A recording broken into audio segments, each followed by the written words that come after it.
hi guys. It's a shift, everyone. Thank you so much for joining me today. Okay, so we're going to jump straight into it. And what I'd like you guys to do each is to give a mini introduction to yourselves. And I need you to include your name, a strange but true fact about yourself, and if you were Prime Minister for the day and you could pass one law, what would it be? Okay, so starting with Harry. My name's Harry Hogarth. I'm a student at Loughborough University. Interesting fact would be I managed to get on FIFA 09. Don't quite know how that. Yeah, and when I think about like being able to set a law, I suppose it'd just be around like equal opportunities and equality for just people with mental health problems, and like just see some real change there, I suppose. My name's Precious. I'm a student at Loughborough. Weird fact, I really like ice cubes. I'm quite addicted to ice. And if I was Prime Minister for the day, I think I would allow free tuition fees and free transport. Yes. And free everything. Yes, basically. I'd vote for you. Thank you. Nice. My name's Caleb Meekins at Twitter. I've just finished from Loughborough University, just did a master's in civil engineering, and now I am going on to other things. Just a little fact, I'm half Ethiopian. No one ever believes that. I have to talk it for people to believe it. No. Yeah, so that's that. If I was Prime Minister for the day, I'd make weekends longer.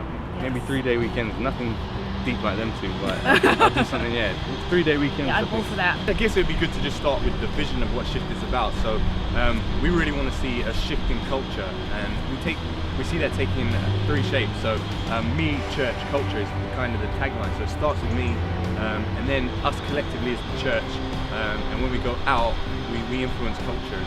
When someone's passionate about their faith, often the church goes, great, become a pastor, become a worship leader, go straight into the church. But what we rather need to do is to go, okay, what are you passionate about? Is it banking? Is it media? Is it like education? And then chuck them into the different industries to be the light. Yeah, so then in 10, 20 years time, the CEOs of these companies are those people that have gone into it, and they affect the values, they affect the culture within those industries. And then when all these industries are transformed by Christians at high places, that essentially is when we begin to see the overriding mountain shift. Moving on, I wanted to talk to you guys about relatively recent philosophy known as YOLO. You only live once. I'm sure you've come across it once or twice, maybe 3 times. And yeah, I just want to know your thoughts. What do you think of it? Like, is it a motto that we should be living our lives by? Is it right? Is it wrong? What do you guys think? I think first it's good to outline what YOLO is for people from the village like Harry. It's not something that...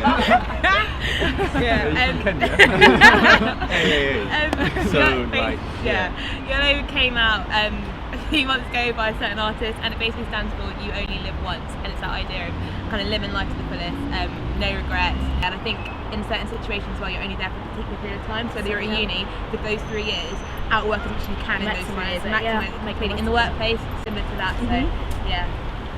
I think it's so important that we put in perspective our time on this earth. It's not here forever. Exactly, and so there's one thing that I know for certain you can't do in heaven. That's evangelize. That's to share your faith. Because everybody there knows Jesus. And so let's go crazy whilst we're here. So that's something really on our hearts. Just capturing just the heart of sharing our faith again. So I think that's something that I feel when it comes to you only live once on this earth, and there's only one thing you can do that you can't do in heaven. That's what comes to mind. Country boy, now you know what it is. Any thoughts? Yeah, I suppose just for us, we couldn't wait till we had everything lined up. We were just a bunch of university students wanting to like run an event, and even as we go forward, like we sit down before we plan an event, and it's like we don't really know what we're doing here. So yeah, there's a wider team, and it's just about having like the guts to go for it and going for the right thing, but not holding back in fear. This is why I say it's X-rated. You can edit it out, I think, but initially, go raw. Go raw. So, like in the church, we don't discuss like masturbation, porn, and those big issues. And this is something that has jeopardized the young men growing up in the church, and many women as well now. And so, we at like 16, 17, 18 didn't know what this was all about. So, we just knew it wasn't right, and so we set ourselves a challenge. Just a group of us back home in southeast London just set ourselves the challenge of going for as long as possible. There's girls watching this too. I'm used to doing it in front of guys, but yeah. So the real heart was to pursue purity and integrity, and the group just developed from just a small of us in a secret group, sharing our deepest, darkest secrets to a brotherhood, and it just grew and grew and grew. And in the first year, it went from just the 5 of us to 200, and it was just open accountability, raw honestness. Yeah. So we're just really keen as a group not to kind of be identified as heaping a load of rules on people, and actually, as Christians, we're saved for something, not from something, and we're just like going after God giving us a new heart, basically, and actually God changing the desires of our hearts, so we're not struggling with these issues anymore. And actually, yeah, we're looking to support people who are in like healthy relationships, and that's not a bad thing. We don't like think that's a negative thing. We feel that our relationships with each other should be the same as our relationship with God and Jesus. And so that intimacy that we have with God, we need to be honest, we need to be raw, we need to be in that same sort of thing with our Saviour Jesus in prayer in the same way. And that's how community develops, and that's how you grow. And so we see it being solely around Jesus, and that should just reflect our relationships with each other. So yeah, authenticity, raw honesty in relationships, and purity. And I just like you to briefly just touch on those and like what it means for you guys, and how you're trying to kind of push and promote those kind of ideals and make them kind of, you know, really, I guess, popular in amongst our generation, because they are things that we need to kind of hold on to as values. Well, the whole idea of shift is that we want to see a shift in our culture, and within our culture, these particular topics aren't taboo. They're spoken about quite widely, whereas within the church, we keep everything very hush hush, under the radar. And in that, people are struggling in silence, and that's not what church is meant to be about at all. So, the idea of authenticity and transparency is that we're being open and honest and laying it all out there, and it's not just do it just for the sake of it, but just to be like, we're going through the same things. We need God, like, and this is why we need to get together and begin to pray for each other and stuff like that. So that's where kind of the foundation that came from. I wanted to ask you about, you know, something you guys describe as a consumerist approach to life. It was in your little promo video, and I think it's quite an interesting kind of way of describing, I guess, some people's like mentalities and things like that. So if you could break that down for us, what you mean by having a consumerist approach, and how you guys plan to tackle and address that. So like one of the big things that really kick-started shift in our heart for it was we all go to a student church at uni, and when the church spoke about how, and we see ourselves, we were on student team and everything else, it's a small percentage of people who invest time, effort and finance into the church, and a large proportion milk off it. And so this idea of consumerism in society, we've become so me focused, is coming to the church, and that's become so detrimental to us as Christians when we get away from what Jesus was, so servant-hearted, and we become so us-focused.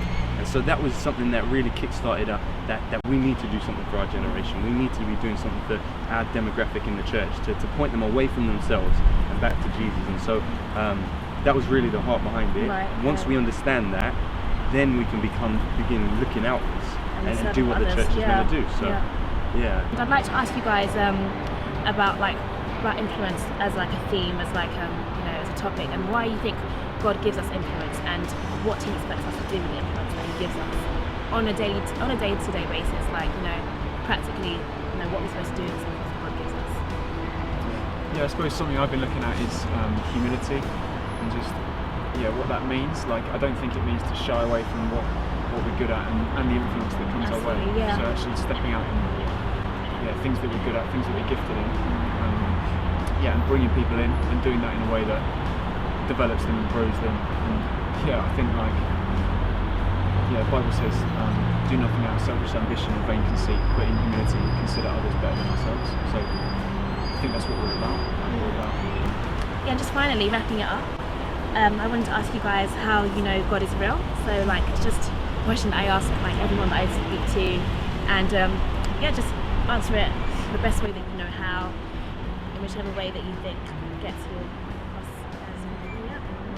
I think with me it's just been the fact that whenever I'm in different situations, I just never feel like I'm by myself. So I can't see God, but it just feels a presence in everything. I'll be walking down the road, in a lecture, at work, anywhere, and I just feel that there's something there that's just keeping everything afloat, keeping everything at peace. And then also with just testimony sharing from other people, hearing their situations and thinking that can't be coincidence, that can't just happen, like there's something behind that. And so hearing people's stories and stuff, I think is really But for me, I guess, like, I sort of met this Jesus in the scriptures. Like, I read about it, and everything. And when I stepped out and I encountered him, and in a similar way with Harry at 17, I wanted to either go to church because I believed it fully, or play football on Sundays, and so that meant I had to like wrestle with, is this real or not? And when I looked at it, it just stood for itself, that God is real. The Bible is just His word, and I encourage anyone to really just get to grips with it. Awesome, guys. Thank you so much for your time and for talking to me. Thank you guys for watching. I hope you guys learned something new. We're challenged, provoked, and yeah, we'll see you next time. Bye!